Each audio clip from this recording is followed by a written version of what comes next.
One, two. Hello and welcome to another edition of the Proselytize or Apostatize podcast. I'm here with our new co-host, David Paulman. What's up, David? How you doing? Good, man. So you're in a new role now. I mean, we went from Titus to you. Now you're going to be on here permanently and helping me host and stuff like that. And today we're going to you're going to jump right in, basically, and you're going to be doing these, doing a co-host, or you're going to actually host tonight and lead the conversation. What do you think about that? I feel like I'm moving up in the world fast. All right. Well, we got an interesting debate for you guys tonight, and I'm just going to let David take over and introduce our guest here today and everything. All right, cool. So, today we're having the question, is Libertarian Free Will logical? A little bit of a background story on this. My friend Kyle here, he wrote an article recently which was defending Libertarian Free Will, and it was posted on Inspiring Philosophy's website. So I posted this on my page, and I recommended it as a good article. And so me and Jacob had a little bit of back and forth already on Libertarian Free Will, me being an Arminian and him being a Calvinist and all. So we had a little bit of back and forth on that. And so he told me to remind him to read it over the weekend. And so I did, and he read it, and I guess wasn't persuaded. And then anyway, so then Kyle got in the comment section, and I just thought, I'd love to see these guys debate this topic.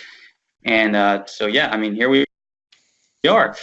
So our first guest, let me just introduce him. This will be Kyle Alander. He runs Christian Idealism, the YouTube channel there. So be sure to check that out. And then we have Jacob Brunton here. Well, before I introduce Jacob, let me just give you an opportunity to, say anything you want to add to that, Kyle. No, everyone knows who I am, so not everyone, but I do run a YouTube channel. I'm growing in subscribers, and so one of my areas of focus is philosophy of mind and just general apologetics. So that's what I focus on. But free will definitely is one of my areas that I have done a lot of research on. So that's why I'm here tonight. Very discuss cool. It. Yeah. By the way, can you hear my mic? All right, and then we also have Jacob. Okay, go ahead. Sorry. All right, yeah, we've also got Jacob Brunton on here. He's the co-founder of For the New Christian Intellectual, which is a Christian worldview ministry. And Jacob, I'll let you add whatever you want to that. Not much to add. I graduated with the MA in philosophy from Southwestern Baptist Theological Seminary just about 2 years ago now. Did a couple of my papers on this topic. I haven't published them on academia.edu yet, but maybe after this debate I'll polish them up and do so. Awesome. All right. So then the format, this is we're going to have each of our speakers give a opening statement, about 12 to 15 minutes. And after that, it's just going to be free for all discussion, I guess, between the two of them. And me and Russell are just going to be here to make sure the conversation stays on track. If there's no objections, I thought it would be good to have Jacob open up with his opening statement first, since he's kind of providing the case against libertarian free will. Is that good with you guys? Yeah, that's fine. Go ahead. I'm cool with that. All right, then proceed, Jacob. All right, so I haven't really timed this out. I might end up being a little under the 15 minutes or 12 minutes what we're doing. That'll just save us some time for more discussion in the back end, which I think will be helpful. I want to start by saying that I generally object to the way that this debate is framed from the get-go. A lot of times, well, most of the time, the way that this debate is framed is in terms of libertarianism versus compatibilism. And the way that those two camps or positions are defined is whether or not free will is compatible with quote-unquote determinism. So you've got incompatibilism, which is basically libertarianism, and then you've got compatibilism. And the reason I object to it, there's actually two reasons. One reason I object to that framing is that it seems odd to base an entire discussion about something about how it relates to something else, right? So if I want to talk about free will, why should I start with asking how does free will relate to something else that isn't free will? Shouldn't I start with just asking what is free will, and then once I have a good definition of it, then get around to asking the question, how does it relate to X, Y, Z? So that's my first objection to the way that it's normally framed. My second objection is that the language of determinism often carries with it negative connotations, especially in regard to moral agency or moral value. It carries with it often very fatalistic connotations, even though there are technical differences between determinism and fatalism in philosophical literature. When you're talking just colloquially, there are heavy connotations of lessening the moral significance or the moral value of things when you talk about quote unquote determinism. And moreover, I see determinism as really sort of a subset of the principle of sufficient reason, or the PSR, which is a big part of my position here. And so if I'm going to talk about the relationship between libertarian free will and anything, I'd want to talk about its relationship to the principle of sufficient reason, the PSR. But for those two reasons, especially the first reason, I prefer not to frame the debate in that way. And so I really don't call myself a compatibilist. I understand what that technically means, and that I technically would be classified as a compatibilist, but I don't want to accept the framework and thus the terminology up front, because I think it kind of boxes you unfairly into a rhetorical position that makes it a lot less defensible. So I want to start off by just saying, what is free will? What are we looking for when we're talking about free will? And I think that there are two major reasons that we come up with the concept of free will. The first is just that it seems obvious to us through introspection and just through living everyday life that we make choices. Like we have agency. We have the ability to choose to do X or choose to do Y. And so there's sort of this ostensible automatic concept of we're able to make choices, we're able to exercise a certain sense of freedom. And that's sort of the fundamental way that we come up with the concept of free will. But then beyond that, there's also the very strong intuition that moral agency or moral responsibility is dependent on us having genuine causal power to bring about a certain state of affairs, whether in ourselves or in the external world. And it seems unfair or unjust or irrational to assign moral significance to something in the absence of genuine causal powers. And so I think those are the two strongest reasons that we tend to come up with the concept of free will and kind of have it working in our everyday lives. And I think they're both legitimate. But notice, right off the bat, neither of those things in and of themselves says anything about determinism or PSR, right? You have to infer quite a bit in order to generate attention there. And I think that a lot of that automatically generated tension that we have in our culture, and a lot of the reason that it's often framed in the way that I described just a minute ago, is that the alternative to libertarian free will is assumed to be physical causal determinism, right? A materialistic view where everything is ultimately reducible down to the physical realm, or materialism, as we might call it. A sort of modern day naturalistic atheism is sort of the common view if you're not a Christian. And so it's assumed, real fast, I'm sorry, I hear some scratching. Is that me? Yeah, I'm hearing it too, guys.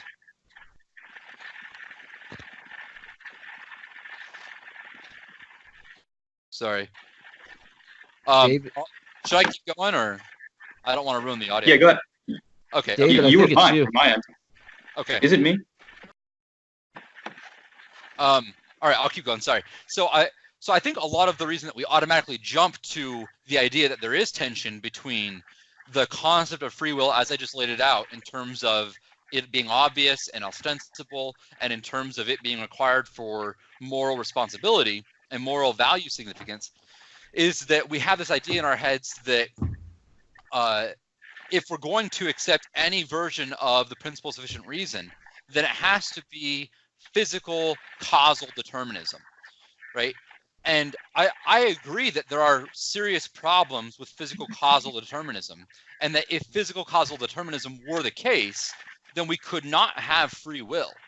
We could not have the genuine, morally legitimate free will that we want to have if physical causal determinism was the case. And that's because there wouldn't be anything but physical mechanistic causation acting, and so there wouldn't be any room. Jaegwon Kim has a really good argument called the exclusion argument that you might be familiar with, Kyle, about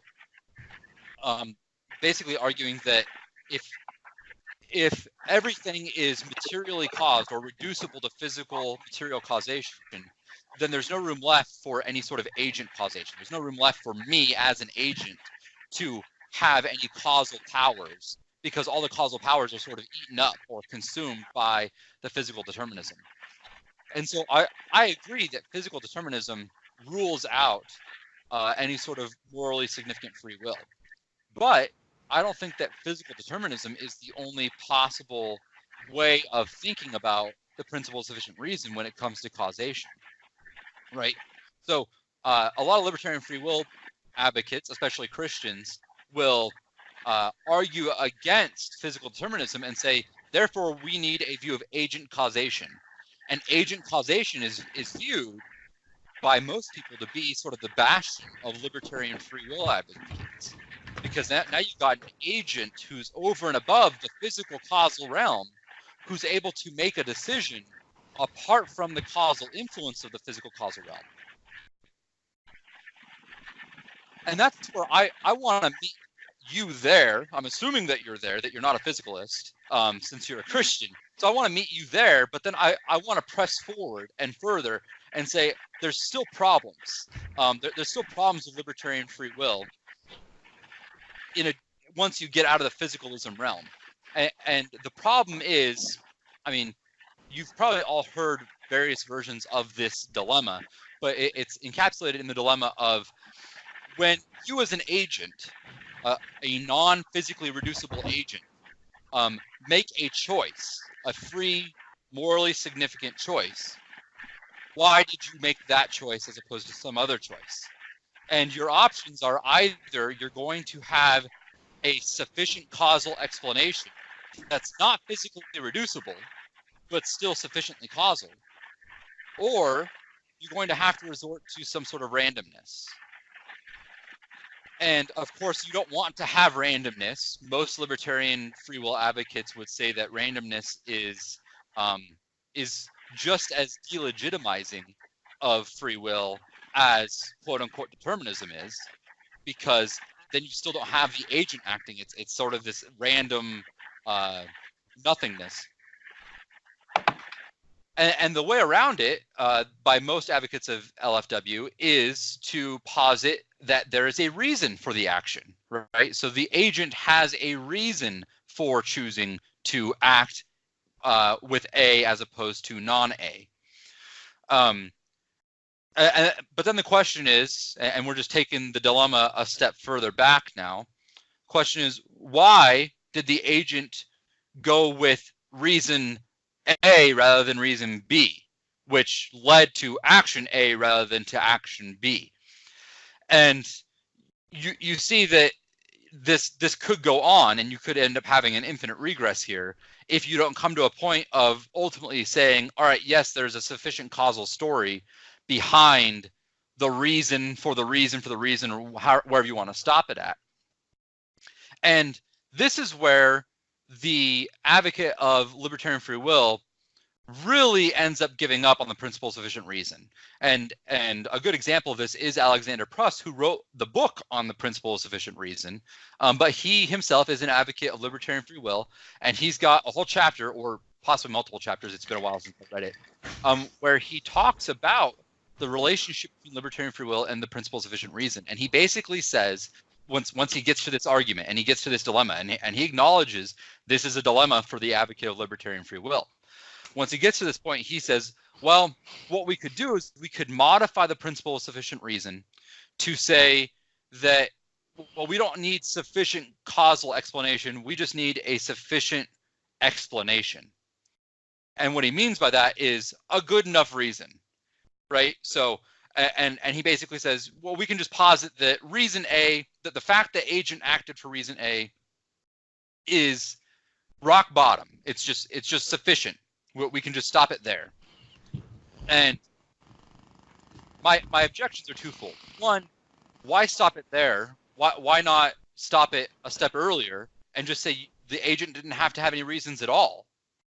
Right? The whole reason for positing a reason for the agent acting was to avoid the randomness argument or the randomness objection. And so really what Press is doing is just taking it one step back further and then saying, all right, well, we'll stop it there. And the question is, well, why didn't you just stop it and say we don't need a reason? It's just rock bottom. The agent acted for no reason at all, right? The second objection, and this is a little bit more substantial, is that if you don't have a sufficient causal explanation, then that doesn't seem to meet what we desire from the principle of sufficient reason to begin with in any other area of query.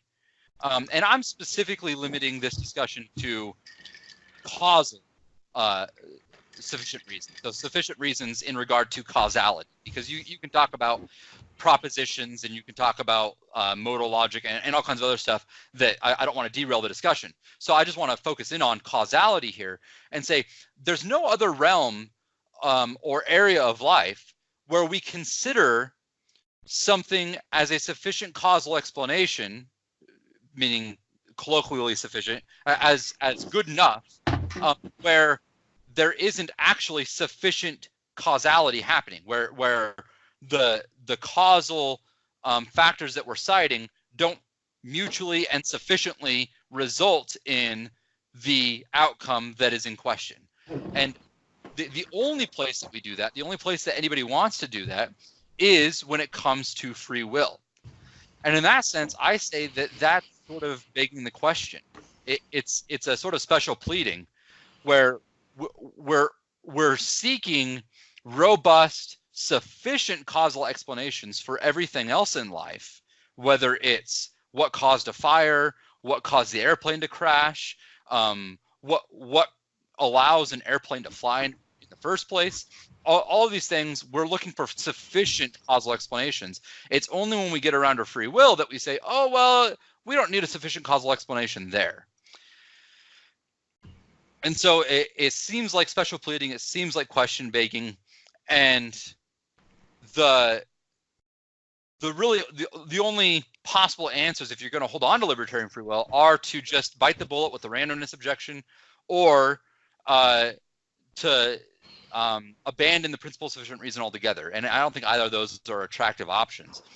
And that brings us to the question, why should we want libertarian free will to begin with, right?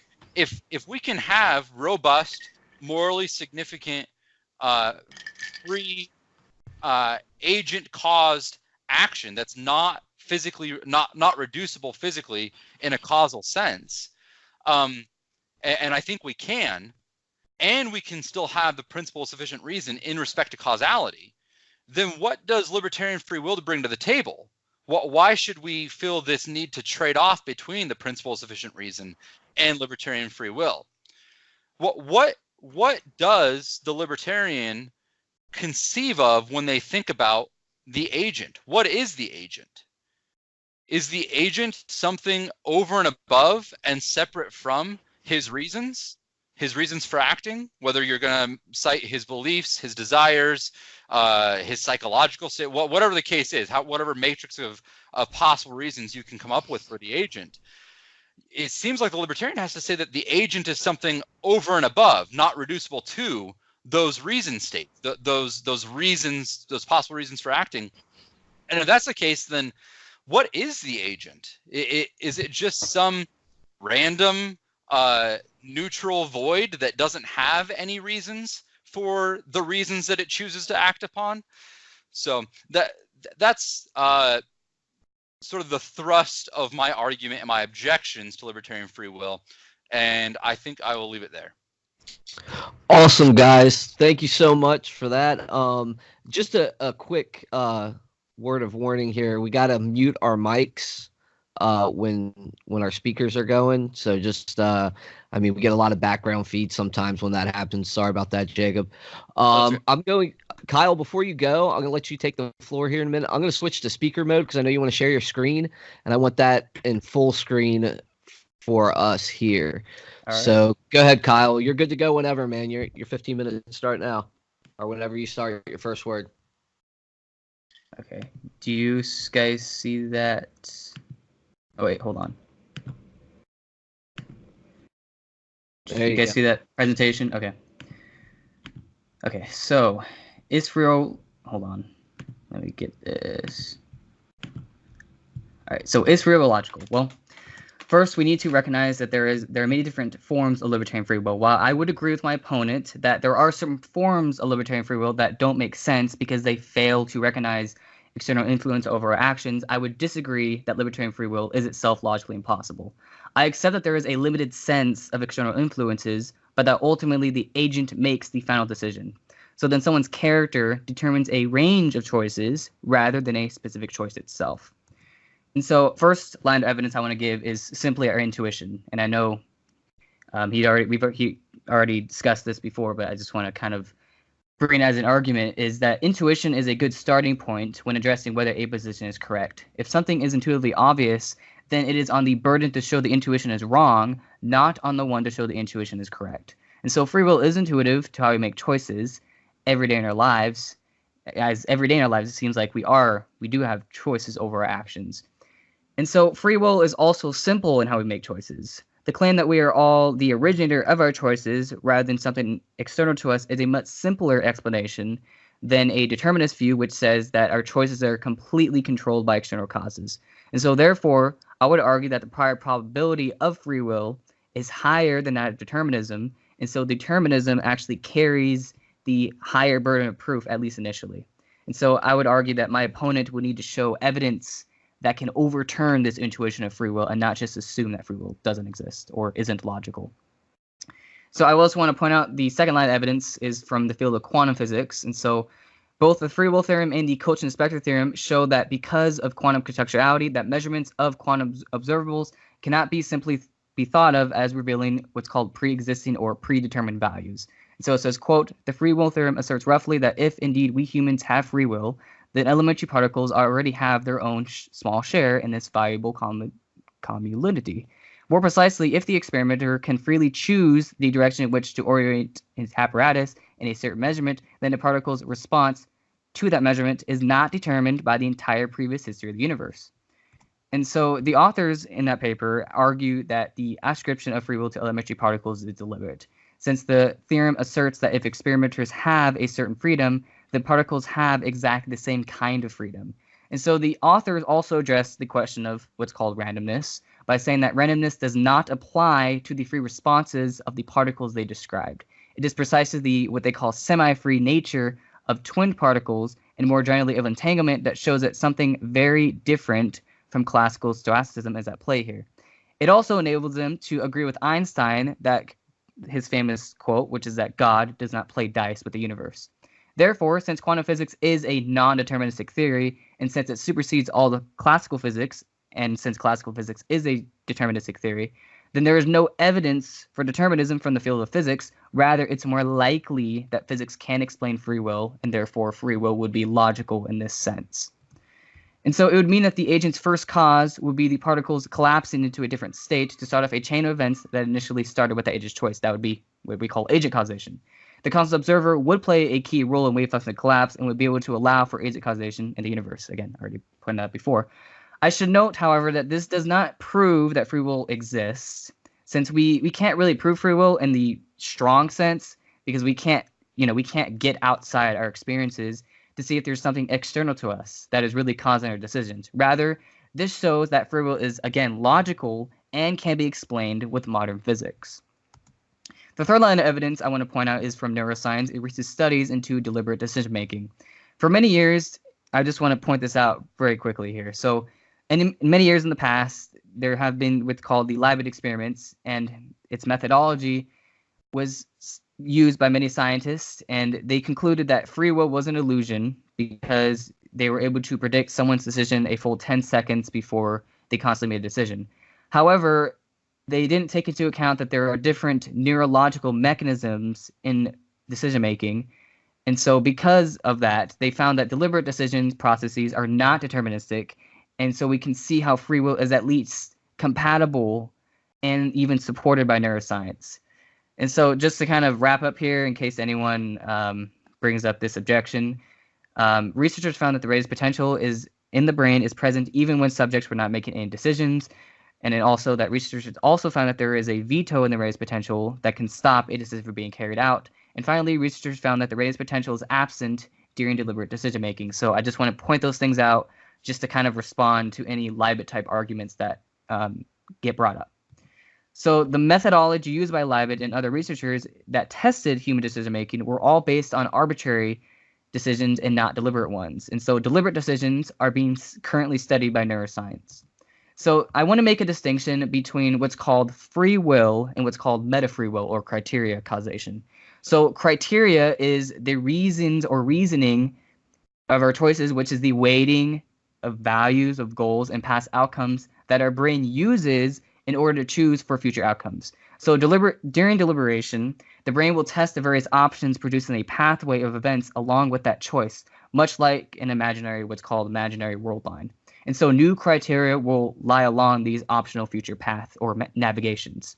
So this happens when you imagine something. So like it could be like imagining what meal you might taste, comparing the satisfaction levels of different similar past meals, or trying to imagine like who you're like, if you were to marry this person, what would life with them be like? That's basically what's called different navigations. And so when this happens, this set of various paths being tested and predicted in memory, because this is all going on in our brains, right, are called a cognitive phase space, as the agent chooses a particular path, a particular set of criteria that will be gathered from whatever they choose. And so if the mind rejects some paths, they can, some particular criteria will not be obtained if they reject some paths. However, if the agent chooses a path due to the criteria that can be gathered, the agent is now what is called cultivating criteria. And so cultivating criteria, again, would be what I call meta-free will.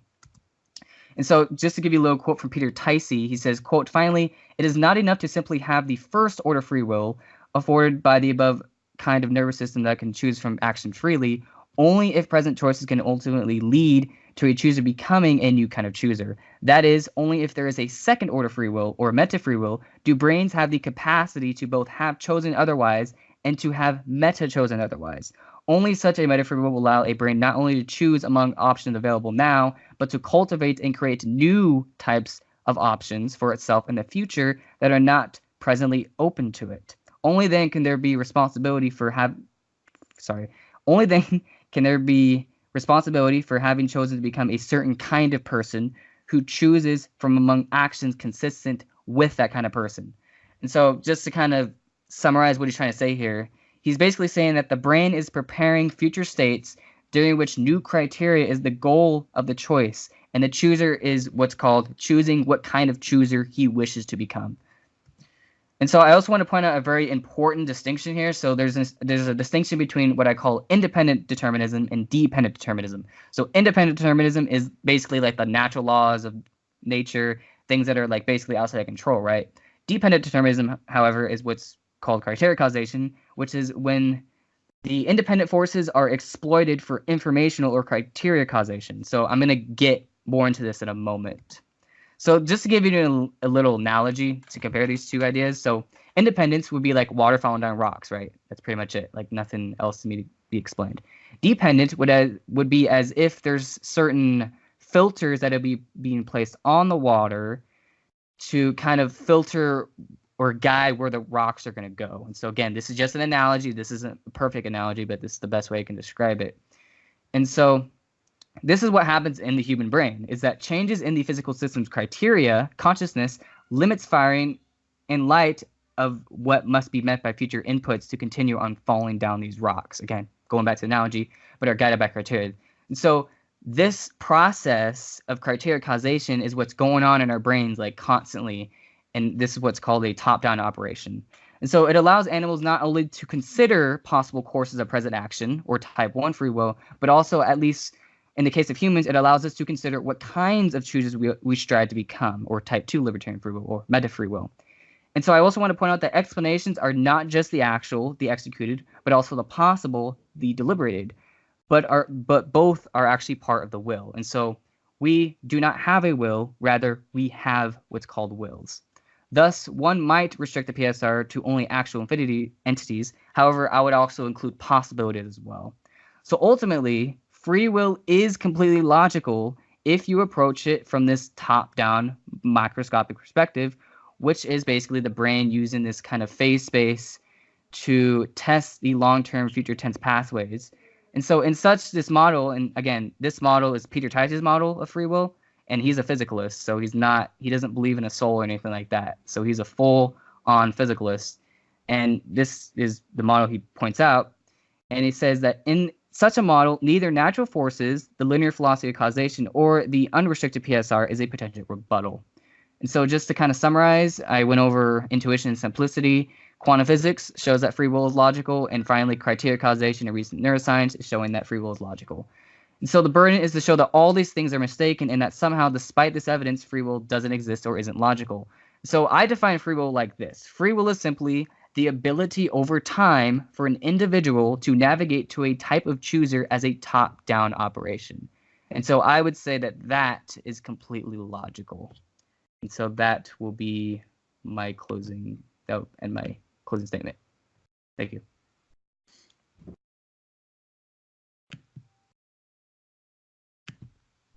Okay.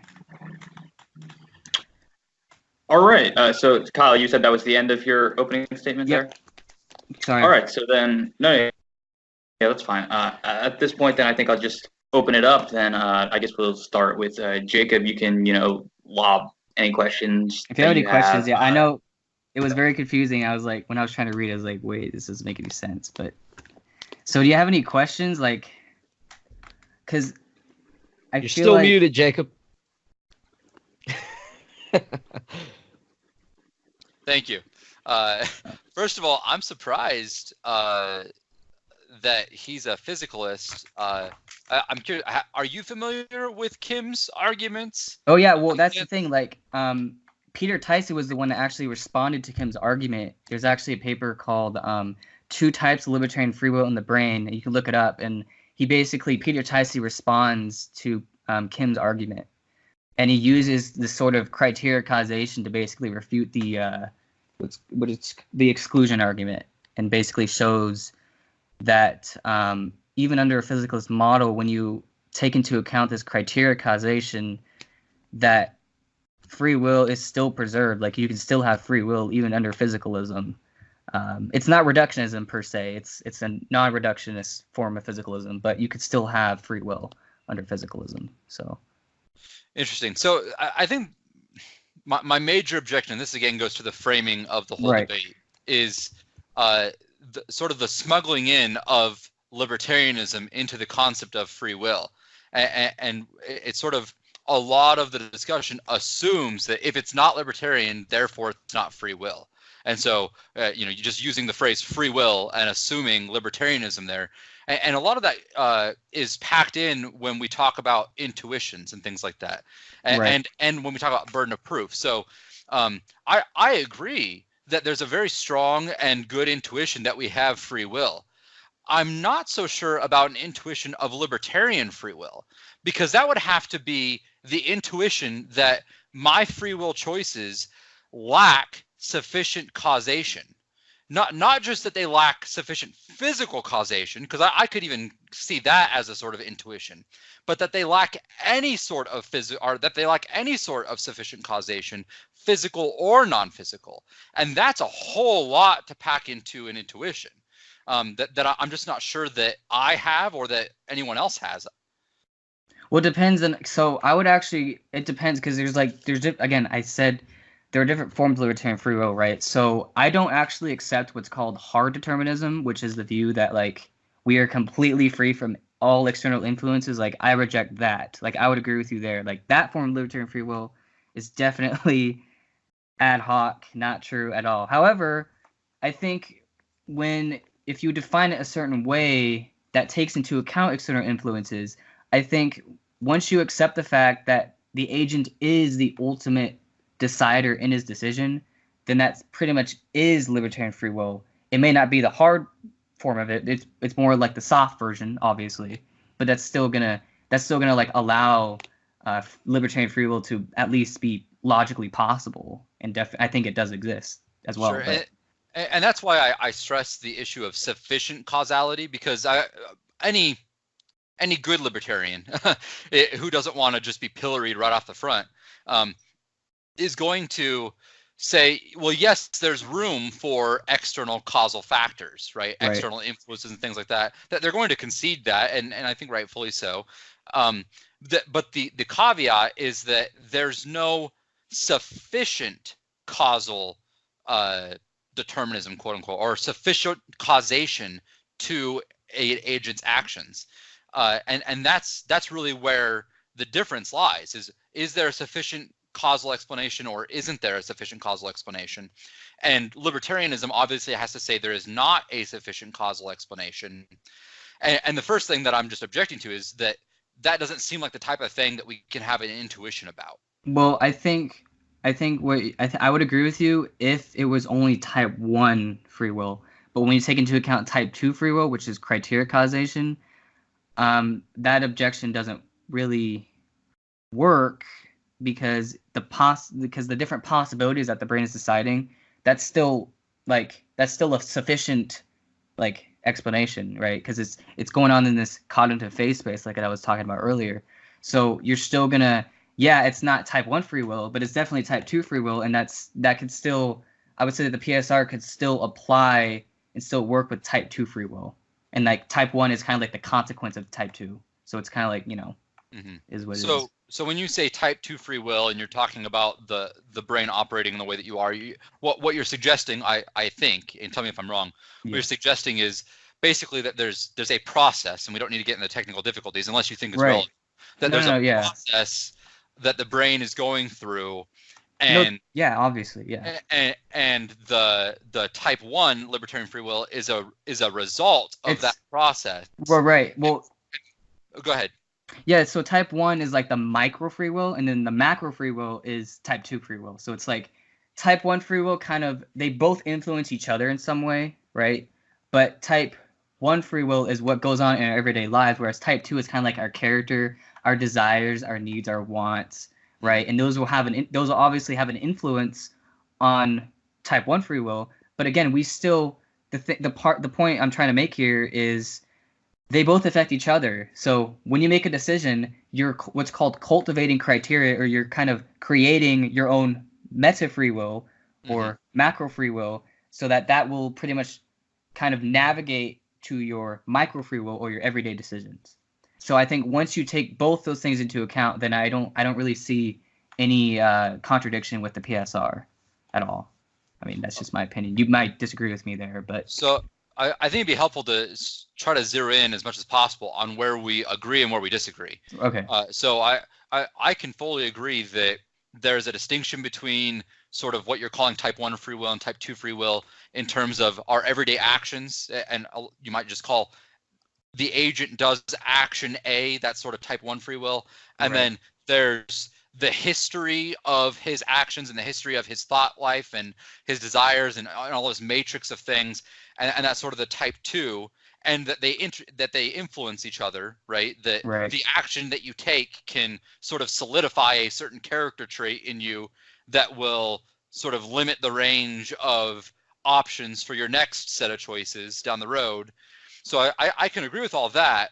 Where we disagree is on the question of sufficient causation and all of that. So sufficient causation means for the word sufficient means can't do otherwise, all things being equal. So to take an agent at any given stage in that whole process, whatever you want to talk about, whatever influences you want to throw in, whatever history you want to throw in, take a snapshot of the agent, and at that moment, all things equal, the question is, can he do or do otherwise, right? Can he choose A or non-A, all things being equal? And if the answer is yes, then we don't have sufficient causation. Okay, so your main objection has to do with whether or not we could do otherwise, right? Yes. Okay, so for there, I would just to kind of respond to that, I would say I know Peter Tice, he makes a distinction between the possible paths and in the actual paths. So the actual paths are the paths that we have that we kind of already chose, right? But then the possible paths in our decisions are what we are constantly thinking about, and that would be I would say that would be sufficient, especially if there's this sort of, again, you can go back, I guess we can discuss infinite regress problem because I mean, I think we would both agree that in order for something to be sufficient, there can't be an infinite regress because it's not sufficient, right?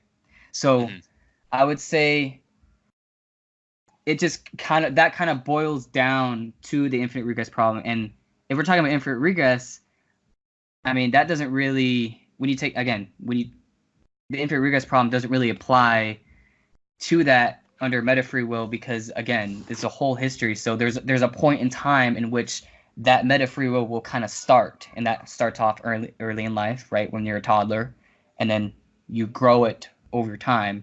So I would say the whole meta free will is sufficient, and from that you can then sufficiently get this micro free will or type 1 free will to make everyday decisions. I see. So I'm somewhat familiar with this line of reasoning. I don't think that the way I've encountered it uses the same technical language that you're using, but it seems like what you're saying is, me as an agent right now, there is sufficient causation for my actions given the sort of character and psychology that I've built up over the course of my life. Right.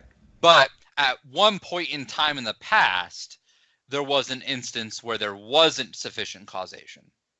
Well, yeah, so I would say that, I guess that would have to be where does exactly free will kind of start, and I'm talking meta free will here. So yeah, I think that would have to do with any prior conditions that we were born with, like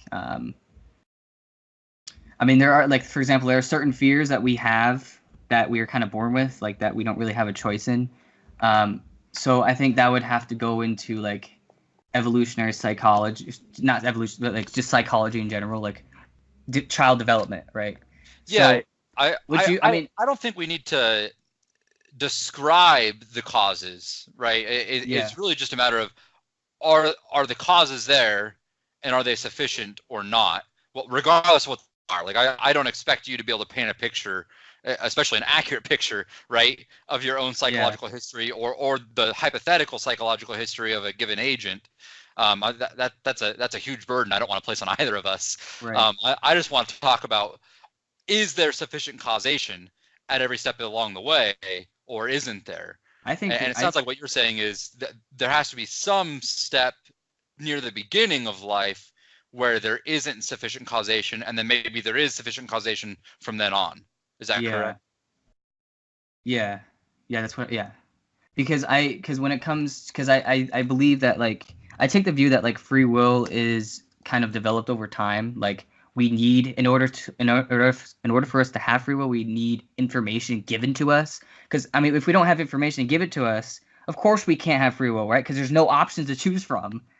So we have to be given information in order to make the right choice, so that whatever choices we make early in life will kind of develop our character, and will create this meta free will that kind of builds over time.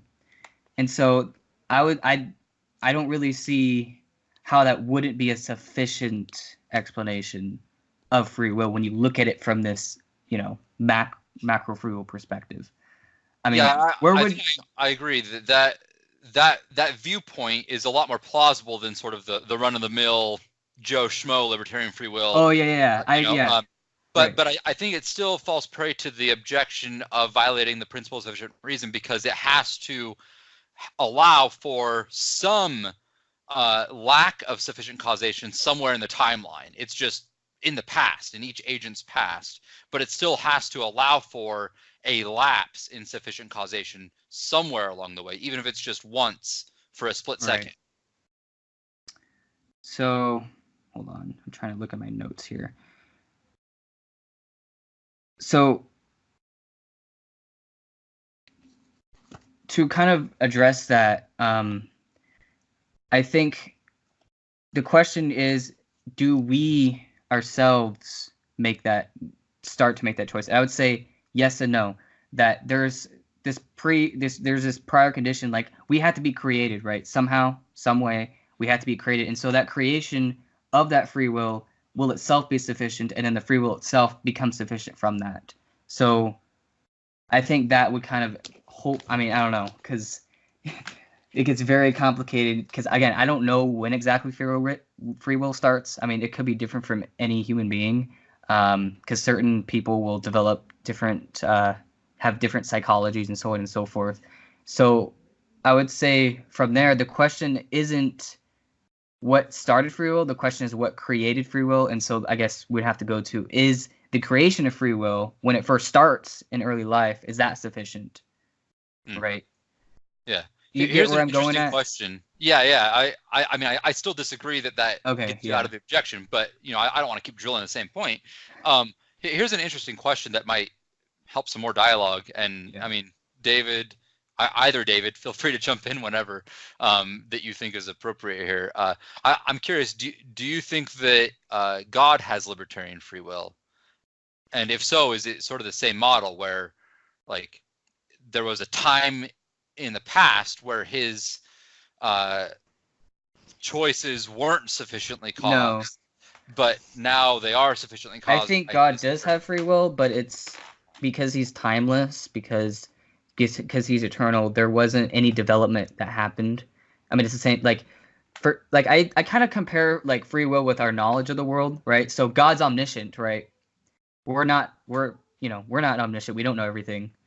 So we have a limited number of options to choose from, whereas God does have like probably an infinite amount of options to choose from. And so from his infinite knowledge and his, infinite free will, I guess you could say, that is itself sufficient. Like he is just, I guess you could say it's a part of his nature to be sufficient, self-sufficient in that sort of way. So I'd say that his free will is itself self-sufficient. And that's why like he can make, that's why like he's able to like make choices, right? He's able to have type 1 free will, but then he also has this type 2 free will from his character that kind of eternally existed. That's always kind of existed within his nature. So that's how I would kind of answer that question. Well, see, that seems really similar to the way that I would answer the question, and because I would answer it that way, I would conclude he does not have libertarian free will. Oh, okay. because his character sufficiently brings about his choice or his action, right? To say that he doesn't have, or to say that he does have libertarian free will would seem to indicate that his character does not sufficiently bring about a given choice or action that he makes. That there's something else. Right. I would agree.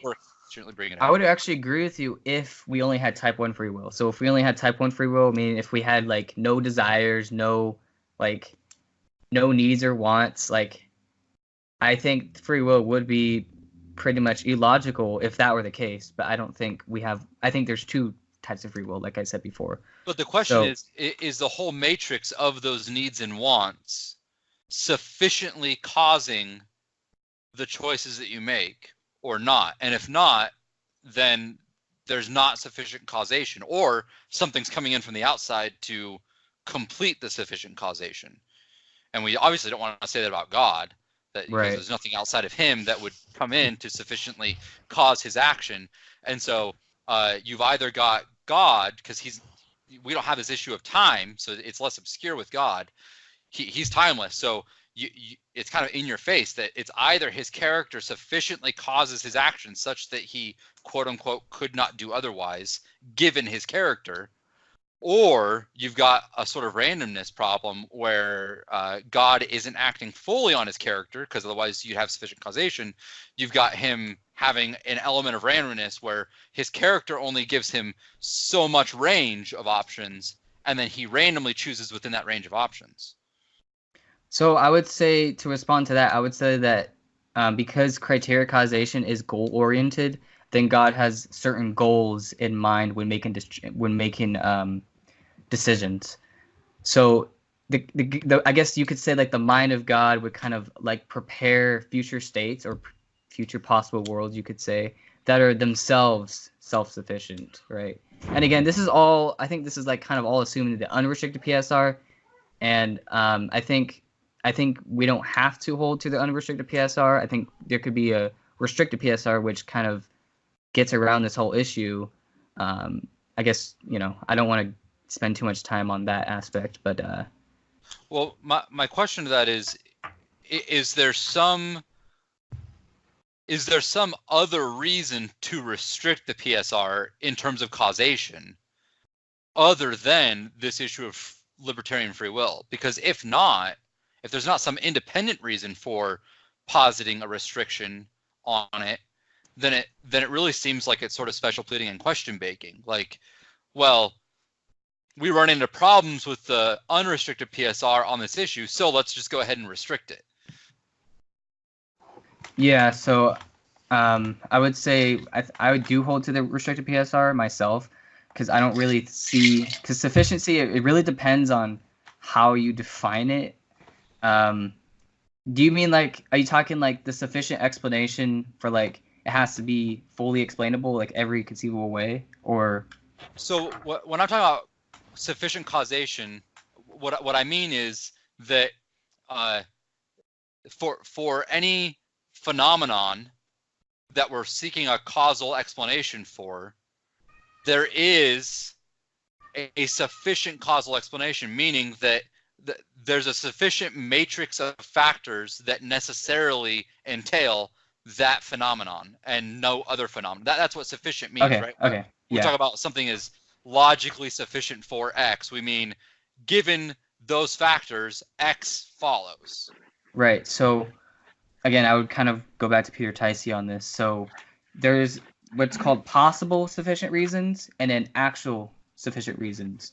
So, the possible sufficient reasons, again, would be the navigating in our minds, kind of navigating towards what we want to choose, and then the actual is what we actually do choose, and they're both sufficient because we both thought about it, the possibilities, and then we played out the possibilities. So I would just kind of go back to the all right. So I'm just sorry. Yeah, sorry. So just to break this down a little bit to make it understandable for the stupid people like me. What I'm seeing here is basically, I feel like so the basic disagreement seems to be over the principle of alternative possibilities, right? This ability to do otherwise. And so it seems like Jacob, you're saying that that doesn't exist within an unrestricted principle of sufficient reason. And sorry, Kyle, I didn't know if you were saying No, that's fine. that it can exist with an unrestricted one, or that we have to have a restricted one. Yeah, I know. I had a question. Oh, sorry. Go ahead. I know Ticey, he actually holds to the unrestricted PSR. So I just want to make that clear. But okay, so you think that you can hold to an unrestricted principle of sufficient reason and still have a principle of alternative possibilities? Yeah, you can have. Yeah, you won't be able to, like, you couldn't have hard libertarian free will under it, but you could have what's my version, which is soft libertarianism, which is accepts that our desires will be sufficient in influencing our choices. So yeah. Right. Also, I'm going to about? Oh, sorry. Go ahead. all I'm gonna say is that you guys went really deep here. Yeah, I'm enjoying this, man. I'm loving it, man. This is awesome. But I'm gonna be laughing if we all get up there one day and then God's like, dude, was so much more simpler. And, you know what I mean? I'm just gonna crack up, man. But I think one of my biggest things is wrestling with like dealing with an omniscient being. I think that's a big one for me. But go ahead, David. I mean, take it away, man. You guys are doing great. I love it. No, I just wanted to ask, so there's a lot of talk that I hear about that you can actually have libertarian free will without a principle of alternative possibilities. So you can actually have libertarian free will without the ability to do otherwise.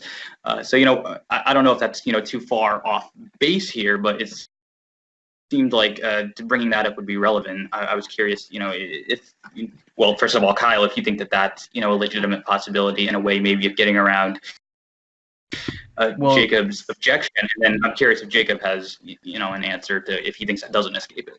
Well, actually, the share screen. Sorry.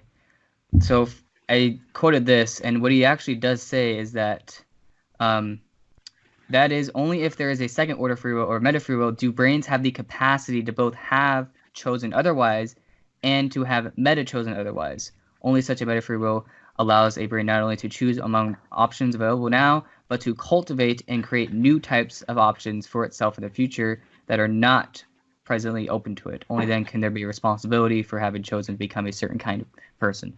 I know Peter Ticey, he does hold to the principle of alternative possibilities, and he holds to it because of this meta free will. So I just, I want to get your thoughts on this, Jacob, because there's a lot of neuroscience that is kind of pointing in this direction of like different neurons acting different ways, and certain decisions you can make can actually alter like your neurochemistry, and like that will inevitably kind of like build up your criteria. Yeah, so let me speak real quickly to David's question about principal alternative possibilities, which in my seminary degree, the professors would always just say PAP, and I'd always be like, I'm anti-PAP. There's actually an advocate of libertarian free will named Kevin Timpe, who did a really good analysis of all of the recent attempts to have libertarian free will without the PAP, without the principle of alternative possibilities. And he analyzes each of their strongest arguments, and he concludes, and I think rightly so, and again, he advocates for libertarian free will, but he concludes that they all actually do rely on an implicit principle of alternative possibilities. They just sort of cover it up. And the reason they're doing it is to get around the Frankfurt objections. And I don't want to go too far off topic, but that there were some sort of highly technical objections called the Frankfurt objections to the principle of alternative possibilities. They didn't really have anything to do with the principle of sufficient reason. They were sort of like Gettier examples. They were sort of like little philosophy tricks that set up these conundrums, and everybody started trying to abandon the principle of alternative possibilities because of those sort of tricks. And what most of them ended up turning to was something very similar to what Kyle's talking about here, where you basically have a more robust view of what libertarianism is, in the sense of, yeah, sure, right now, as a mature agent, I don't have alternative possible. I don't have the ability to do otherwise in the fullest sense of the term right now. Right. You have it within meta free will, right? Yeah, but they would say at some point in my past I did, and that's what Kevin Timpe gets to, and I think he's right, because that's just what libertarian free will is. If you don't have the principle of alternative possibilities somewhere along the line, it doesn't have to be right now. It can be just somewhere, just once for a split second in the agent's past. If you don't have that at least, then you lose what you're trying to get at in libertarian free will, and I think he's right about that. Now, to get to Kyle's question about interacting with Peter, how do you say his last name? I'm sorry. Peter Ticey. Ticey. So I'm attempting, per David Russell's request here, I'm attempting to keep this simple by not getting too much into the specific details of either the neuroscience or the psychology or whatever else, because I don't think that it actually matters in the end. The issue is, at any given point, wherever we're drawing the line at, when we're talking about the origins of free will, whether it's 10 seconds ago or at birth or somewhere in between, the question is, at that point, was there sufficient causation for the following action, or wasn't there? And if there wasn't, then we don't have PSR. And I mean, it doesn't matter if we break it down in terms of neuroscience, or we break it down in terms of past psychology, or we break it down in however you want to break it down. And there's probably lots of really good, legitimate ways to break it down. And I can agree with the fact that we influence our own character in certain ways, and that there's all kinds of neuropsychology things that are going on that influence our character and ultimately influence our decisions. At the end of the day, bottom line, all I want to know in terms of this discussion is, was there always sufficient causation, or wasn't there? Was there ever a point where there was not sufficient causation, where what preceded the action necessarily results in the action? Well, Jacob, I don't know, but Jesus says that, let your yeses be yeses and your noes be noes. So obviously there's choice there. All right. That's right. I'm just joking. Yeah, go ahead, guys. I just have to jump in there a little bit. Yeah. So, again, I think, Peter Ticey does hold to the unrestricted PSR. I'm not sure if he specifically addresses the PSR, and he just focuses mostly on the neuroscience aspect and the philosophy mind aspect. He doesn't really get into the philosophy causation or anything like that. But I do know that he does accept that there can be sufficient explanations if we make a distinction between the possible paths and the actual paths that we make. So the possible paths kind of again, are just psychology and, whatever it is, what it is. So yeah, I mean, I guess, I don't know. I don't want to be talking past each other, because at this point I feel like we're talking past each other. Sure. Well, I think what's going on is, what he is doing is he's sort of making the same move that Alexander Pruss does, where he's sort of saying there's a sufficient explanation here, and by sufficient, what he means is it's reasonable, or it's enough for me. This explains it for me. I don't have any more questions. Right. And that's not quite what I'm talking about when I talk about sufficient causation. I'm looking for the causal factors that precede it necessarily entail the action as a result. And so that's where we might be talking past each other, yeah. and it's probably just good for us to understand that those are the differences that we're talking about. I want to also make something clear. I don't think any libertarian actually denies determinism in the broad sense. What I mean by that is determinism in the sense that things are determined, right? Mm-hmm. I don't think anyone denies that. I think the only disagreement is whether or not the agent gets to play a role in the determinism. That's why it's called agent causation, or I guess you could call agent determinism or whatever. And so everyone agrees that determinism is somewhat true in the sense of things are determined, cause and effect.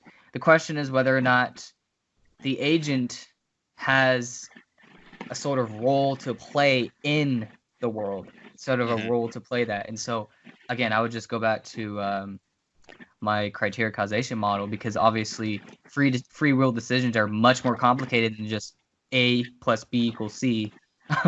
It's very, very complicated. And honestly, if I'm gonna be honest with you, I feel like it's intuitive that free will exists, but I think explaining it is much more difficult, because there's just so much that just go into everyday decisions that I honestly don't really see, even with neuroscience, I don't really see how that's going to really solve what's called the problem of free will. I think we just have to go back to intuition. Like, yeah, we might not be able to fully. All right, guys. But yeah, sorry. Yep. Finish No, up, you're fine. Kyle. We're going to be wrapping up here in just a minute, so I will give you. I actually have a question I want to put to both of you, and then I'll give you both a final word. If you were done, Kyle, I don't. No, I'm good. Yeah, I pretty much got everything I need to say. So. All right, yeah. So we are going to be wrapping this up. Yeah. So just first of all, and I know we haven't had any discussion on this because this isn't strictly speaking the topic of the discussion. Or of the debate tonight, but I was curious, to hear both of what you had to say on the issue of God and foreknowledge. I'm curious, like, I'm obviously, Kyle, you would hold that it's compatible for God to, have foreknowledge and us have free will, and then I'm curious if Jacob, thinks that that's acceptable. So So I guess I'll do it this way. I'll have Jacob first. You answer what your thoughts are on foreknowledge and free will, and then just whatever your concluding thoughts are on this. Then same to Kyle. Thoughts on that question, and then concluding statements, and we'll wrap up.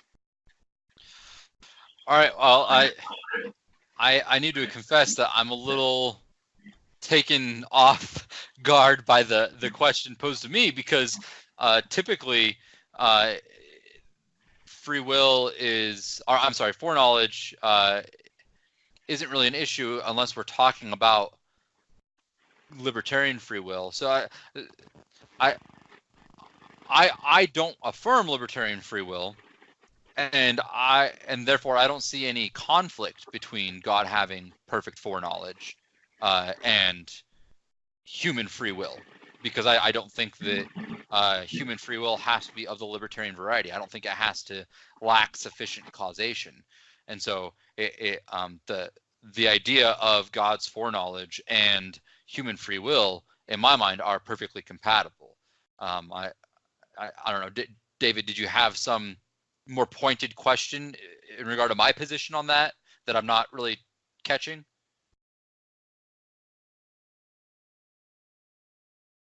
You're muted. Forgot that.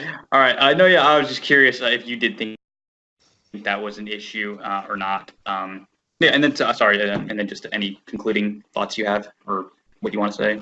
Oh, sure. So concluding thoughts. I think I would just re-emphasize that I agree that. What is that? There we go. Okay. I agree that there is a strong intuition that we have free will. I question whether that intuition includes libertarian free will, especially when you understand that libertarian free will means free will which lacks any sufficient causation at any point in time, right? So when we say, I have an intuition that libertarian free will is true, what we're really saying is I've got an intuition that my free choices lack sufficient causation in the entire history of my life. That I've got intuition that there's some point in my life, in my past history, where sufficient causation didn't happen. And that, I would argue, isn't so intuitive, right? And so we have to be careful not to automatically conflate free will per se with libertarian free will, which is highly specific. In addition to that, I would just say I agree with agent causation. The question is, what is the agent, and is the agent's will ever free from the agent himself, right? So I would just say the agent is, qua agent, as actor, he is just the sum total of his reason states, of his beliefs, his desires, his character, his psychology, whatever else you want to throw in there. As an agent, the agent just is the sum total of those things, and he must act in concert with those things, and he can't ever act contrary to those things.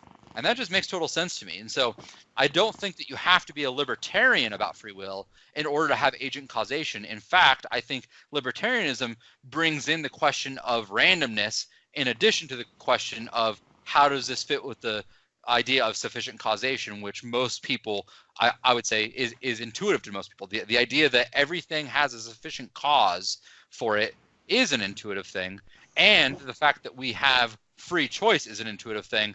Why can't we just take those two intuitions and put them together? Why do we have to bring in this extra super complicated thing called libertarianism, where we have to say, no, at some point in time there wasn't sufficient causation?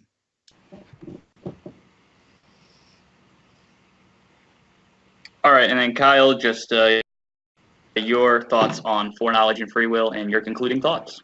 Okay. So I actually used to be a Molinist, but now I'm like kind of undecided. I'm like between Molinism and Arminianism. So one of my issues with it has to do with like possible world semantics, and I think that any view that accepts meticulous providence, I think that's going to run into what's called the problem of evil. I think if you're going to say that God predetermined evil to take place, that's going to have some serious consequences. And so I've been looking more into it. So I do accept middle knowledge, but I'm still kind of like undecided on that. I still need to do more research on that, but I definitely do think that free will is compatible with divine foreknowledge. So yeah. And then as far as my closing thoughts, again, I would just go back to making my distinction between free will and meta free will, and understanding that libertarianism is not just the view that we are free from external influences. Obviously, external influences do have an impact on us.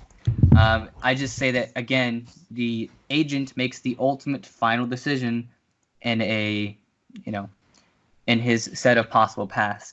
And so I would just, again, go back to my definition of free will, which, again, was the ability over time for an individual to navigate to a type of chooser as a top-down operation. So that definition is the one Peter Tyson uses, and it kind of combines free will and meta free will. And I do think once you look into it, I think I'm not really sure how that would conflict with the PSR. But again, I'm still new to this thing. So I could be wrong about the PSR. Jacob could be totally right here about the PSR. I don't know. I'm still new to philosophy. I've only been doing this for a few years. So yeah, but that's all I got to say about that. All right. Well, gentlemen, we thank you so much for coming on here and give us this. I mean, we got a lot to think about. I know this is I know it stimulated my brain here, but yeah, and also want to say to Titus, you missed a good one, man.